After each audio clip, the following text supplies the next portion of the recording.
मैं Manish Chopra APS online classes में आपका स्वागत करता हूं। आज हम लोग टॉपिक की बात करेंगे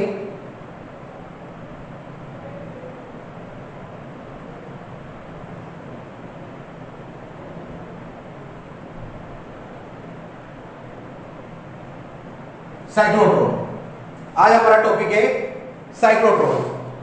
साइक्लोट्रॉन क्या होता है ये समझेंगे पहले।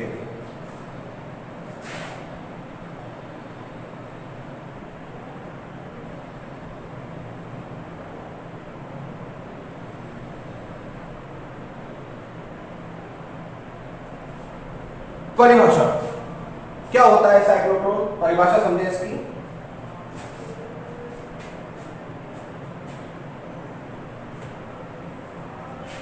सन 1931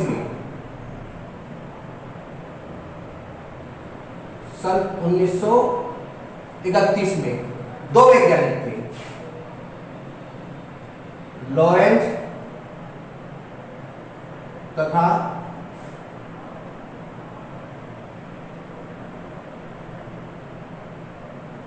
लिविंगस्टोन। सन 1931 में दो वैज्ञानिक थे, लॉरेंज और लिविंगस्टोन। इन्होंने एक मशीन का निर्माण किया। इन दोनों ने एक मशीन का निर्माण किया। इस मशीन की सहायता से हम आयनों को उच्च ऊर्जा से गतिमान कर सकते हैं। हम एक मशीन सन 1931 में लॉरेंज तथा लिविंगस्टोन नामक वैज्ञानिक ने एक मशीन का निर्माण किया था। इस मशीन की सहायता से हम आयनों को उच्च ऊर्जा से क्या कर सकते हैं, गतिमान कर सकते हैं। ऐसी मशीन को हम क्या कहते हैं, साइक्लोट्रॉन कहते हैं। वापस समझे, सन 1931 में लॉरेंज तथा लिविंगस्टोन नामक दो वैज्ञानिक थे। इन्होंने एक मशीन का निर्माण किया और इस मशीन की सहायता से हम आयनों को क्या कर सकते हैं, उच्च ऊर्जा से त्वरित कर सकते हैं। उच्च ऊर्जा से त्वरित कर सकते हैं। ऐसी मशीन को हम क्या कहते हैं, साइक्लोट्रॉन कहते हैं। बी पॉइंट,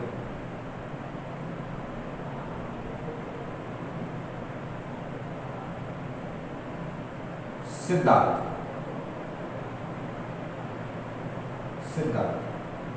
देखें साइक्लोट्रॉन में क्या होता है। साइक्लोट्रॉन में दो क्षेत्रों का उपयोग किया जाता है। पहला होता है विद्युत क्षेत्र, दूसरा है चुंबकीय क्षेत्र।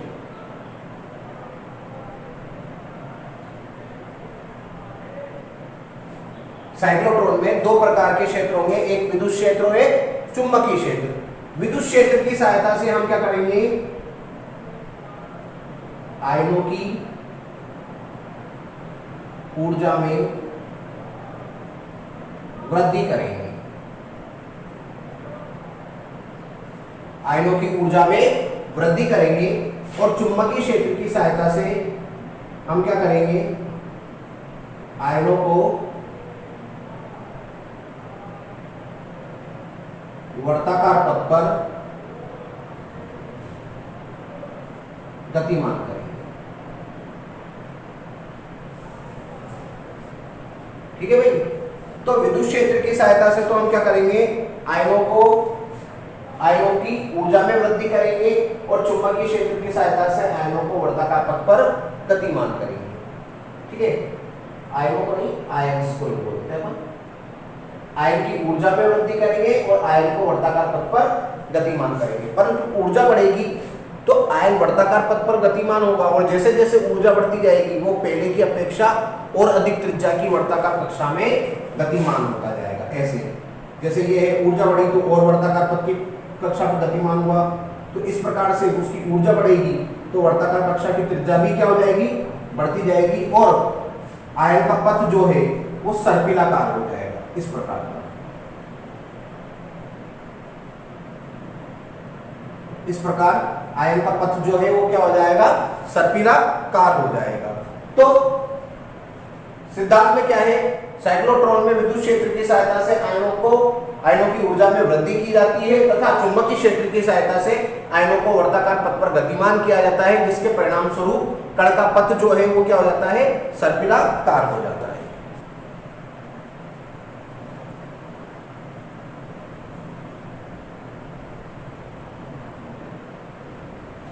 अब हम बात करेंगे बनावट की। साइक्लोट्रॉन जो होता है, इस साइक्लोट्रॉन में एक आयन स्रोत होता है S।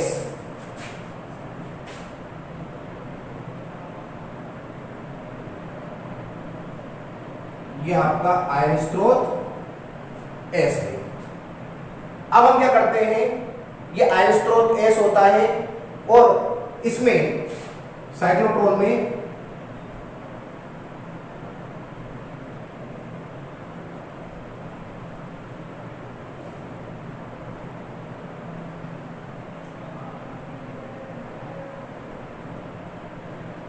साइक्लोट्रॉन में धातु के बने हुए दो अर्धवर्ताकार बॉक्स होते हैं।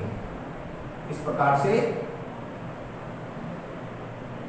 धातु के बने हुए दो अर्धवर्ताकार बॉक्स होते हैं। इस अर्धवर्ताकार बॉक्स को हम D1D कहते हैं और इसको हम D2D कहते हैं। ये दोनों बॉक्स जो है एक पात्र में रखे होते हैं और उस पात्र में कम दाब पर एक गैस भरी होती है। S आयन स्रोत होता है। ये धातु के बने दो अर्धवर्ताकार बॉक्स होते हैं, इसे D1D कहते हैं, इसे D2D कहते हैं। और ये दोनों बॉक्स एक पात्र में रखे होते हैं और इस पात्र में एक कम दाब पर कोई गैस भरी हुई होती है। अब क्या करते हैं, धातु के बने इन अर्धवर्ताकार बॉक्सों को एक प्रत्यावर्ती विद्युत वाहक बल के स्रोत से जोड़ देते हैं। धातु के बने इस अर्धवर्ताकार बॉक्स को एक प्रत्यावर्ती विद्युत वाहक बल के स्रोत से जोड़ देते हैं और फिर इन दोनों अर्धवर्ताकार बॉक्सों को दो शक्तिशाली चुंबकीय ध्रुवखंडों के बीच इस प्रकार रख देते हैं कि चुंबकीय क्षेत्र की दिशा जो है वो आयन के तल के लंबवत रहे। ये हमने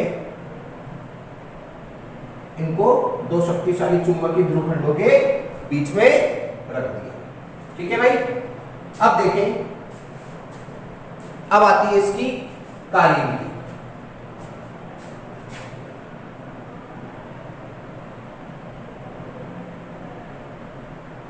चौथे नंबर पे आएगी आपकी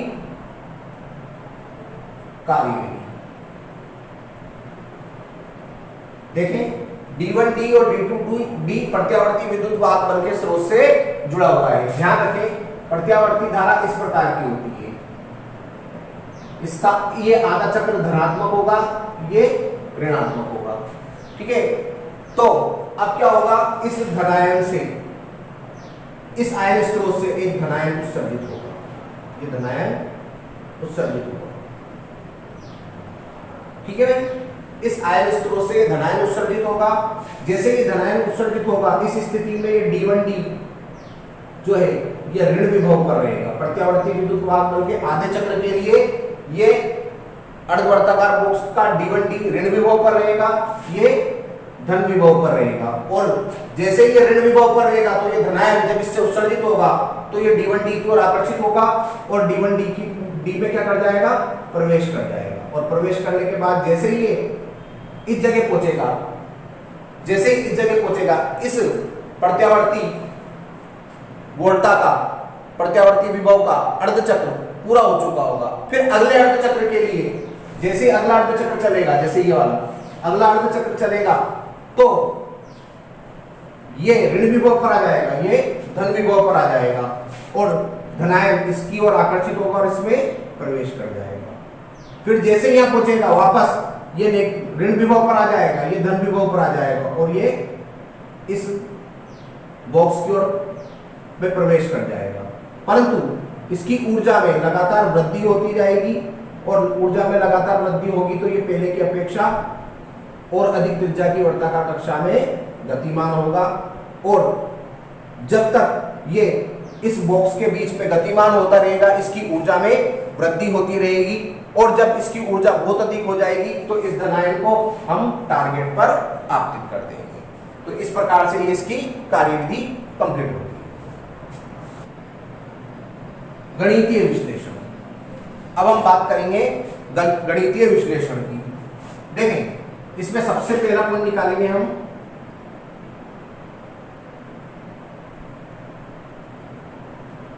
धनायन का वेग। धनायन का वेग। देखें, मान लिया कि ये स्मॉल m द्रव्यमान का एक धनायन है। मान लिया स्मॉल m द्रव्यमान का ये धनायन है।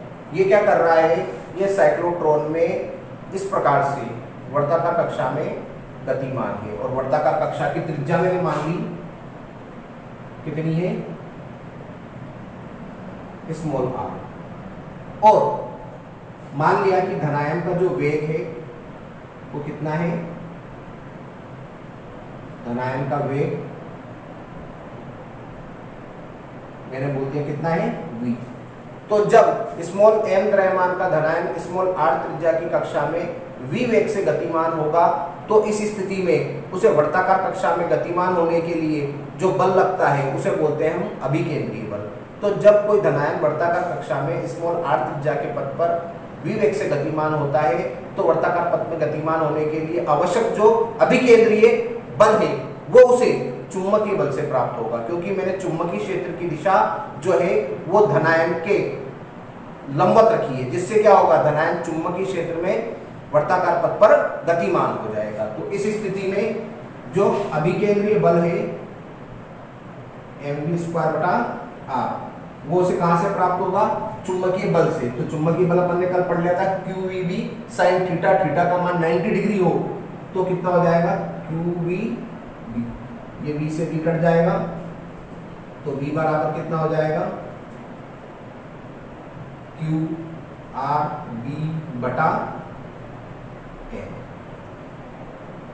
ये क्या है, धनायन का वेग। अगर r का मान निकालना चाहें यहां से, तो r बराबर कितना हो जाएगा, mv/qb। ये क्या हो जाएगी, वर्ताकार कक्षा की त्रिज्या। वर्ताकार कक्षा की त्रिज्या, वेग निकल गया, त्रिज्या निकल गई दूसरे नंबर पर। तीसरे नंबर पर हम निकालेंगे आवर्तकाल। आवर्तकाल t से व्यक्त करेंगे, t बराबर होगा, आवर्तकाल का फॉर्मूला होता है, समय का फॉर्मूला होता है दूरी बटा वेग। दूरी कितनी है, वर्ताकार पथ पर गतिमान हो रहा है इस प्रकार से, तो ये इसकी दूरी है, ये वर्ताकार पथ की दूरी होगी, मतलब परिधि, मतलब 2πr अपॉन वेग कितना हो जाएगा, v। तो t बराबर 2πr अपॉन v का मान रख दिया हम कितना है, qrb, m को ऊपर ले जाए, r से r कट गया, कितना बच गया, 2πm/qb। ये आपका क्या निकल गया, आवर्तकाल निकल गया। चौथे नंबर पर हम निकालेंगे आवर्ती। n बराबर होता है 1/t आवर्ती, तो n बराबर है 1/t, तो अपन n बराबर कितना हो जाएगा आपका 1/t। t का मान कितना हो जाएगा, 2πm बटा कितना हो जाएगा, qb। qb को ऊपर ले आएंगे तो qb अपॉन 2πm। ये आपकी क्या निकल गई, आवर्ती निकल गई। पांचवें नंबर पर हम निकालेंगे कोणीय आवर्ती ओमेगा। ओमेगा बराबर होता है 2πn, तो ओमेगा बराबर 2πn। n का मान कितना है, qb अपॉन 2πm। 2 पाई से 2 पाई कट गया, ओमेगा बराबर कितना हो जाएगा QV अपॉन m। ये आपकी कोणीय आवर्ती निकल गई। ऊर्जा अंतिम कक्षा में धनायन की ऊर्जा देखें, मान लिया कि धनायन जो है वो अंतिम कक्षा में गतिमान है और अंतिम कक्षा की जो त्रिज्या है वो कितनी है कैपिटल R, और अंतिम कक्षा में ऊर्जा कितनी है EM। तो EM बराबर कितना हो जाएगा हाफ mvm स्क्वायर, क्योंकि v बराबर अभी अभी आपने निकाला था mv स्क्वायर बटा r बराबर कितना था qrb qvb, ये कट गया था तो क्या बचा था v बराबर qrb बटा m। तो ये v का मान होता है, v मैक्सिमम निकालना है, तो em बराबर कितना हो जाएगा 1/2 m vm का स्क्वायर मतलब q स्क्वायर। अब r की जगह लास्ट तक की त्रिज्या कितनी है capital R into b square बटा m स्क्वायर, ये कट गया। em बराबर कितना हो गया 1/2 q square r square into b square बटा m। ये क्या निकल गई आपकी अंतिम कक्षा में धनायन की ऊर्जा निकल गई।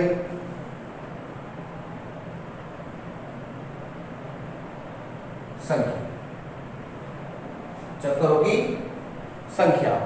अब देखो चक्करों की संख्या में आप क्या करेंगे, चक्करों की संख्या निकालनी है आपको। तो मैंने मान लिया, समझना, मैंने मान लिया कि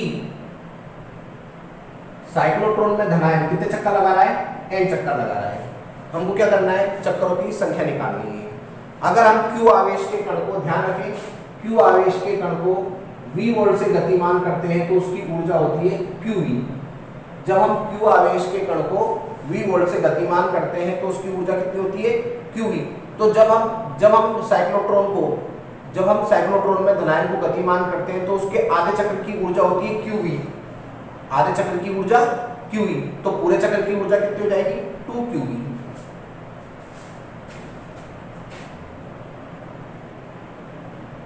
साइक्लोट्रॉन में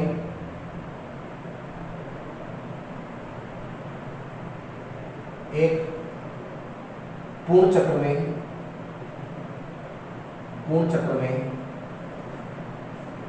धनायन की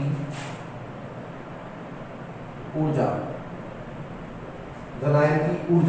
कितनी होती है 2qv। कितनी 2qv। इसलिए साइक्लोट्रॉन के n चक्र में धनायन की ऊर्जा कितनी हो जाएगी 2qv इंटू n। ऊर्जा किससे करते हैं em से, तो em बराबर कितना हो जाएगा 2qv इंटू n। तो n बराबर कितना हो जाएगा 2qv बटा em, और em का मान उठा के रख देंगे अपन यहाँ पर, तो आपकी क्या निकल जाएगी चक्करों की संख्या निकल जाएगी। तो इस प्रकार से ये इसका गणितीय विश्लेषण समाप्त होता है। अब आता है सीमा बंधन। अब आता है आपका सीमा बंधन। सीमा बंधन में क्या होता है कि साइक्लोट्रॉन की सहायता से हम धनायन को गतिमान कर सकते हैं, ठीक है, परंतु इलेक्ट्रॉन को गतिमान नहीं कर सकते। मतलब साइक्लोट्रॉन की सहायता से हम हल्के कणों को गतिमान नहीं कर सकते। तो ये इसकी एक कमी है, जैसे इलेक्ट्रॉन को गतिमान नहीं किया जा सकता। दूसरी बात, अनावेश, जिन पर आवेश नहीं है, मतलब अनावेशित कणों को भी हम क्या कर सकते हैं गतिमान नहीं कर सकते साइक्लोट्रॉन की सहायता से। जैसे न्यूट्रॉन को हम साइक्लोट्रॉन की सहायता से गतिमान नहीं कर सकते। तो पहली बात तो ये हल्के कणों को जैसे इलेक्ट्रॉन को गतिमान नहीं कर सकता, आवेश रहित कणों जैसे न्यूट्रॉन को गतिमान नहीं कर सकता। तीसरा उपयोग, अब इसका उपयोग कहाँ होता है साइक्लोट्रॉन का, कि साइक्लोट्रॉन के अंदर जो उच्च ऊर्जा के धनायन होते हैं, उच्च ऊर्जा के धनायन को हम नाभिकीय भौतिकी में इनका उपयोग करते हैं। तो इस प्रकार से साइक्लोट्रॉन का जो है उपयोग भी खत्म हुआ, सीमा बंधन भी खत्म हो गए। तो इस प्रकार ये साइक्लोट्रॉन यहाँ पर समाप्त होता है। धन्यवाद।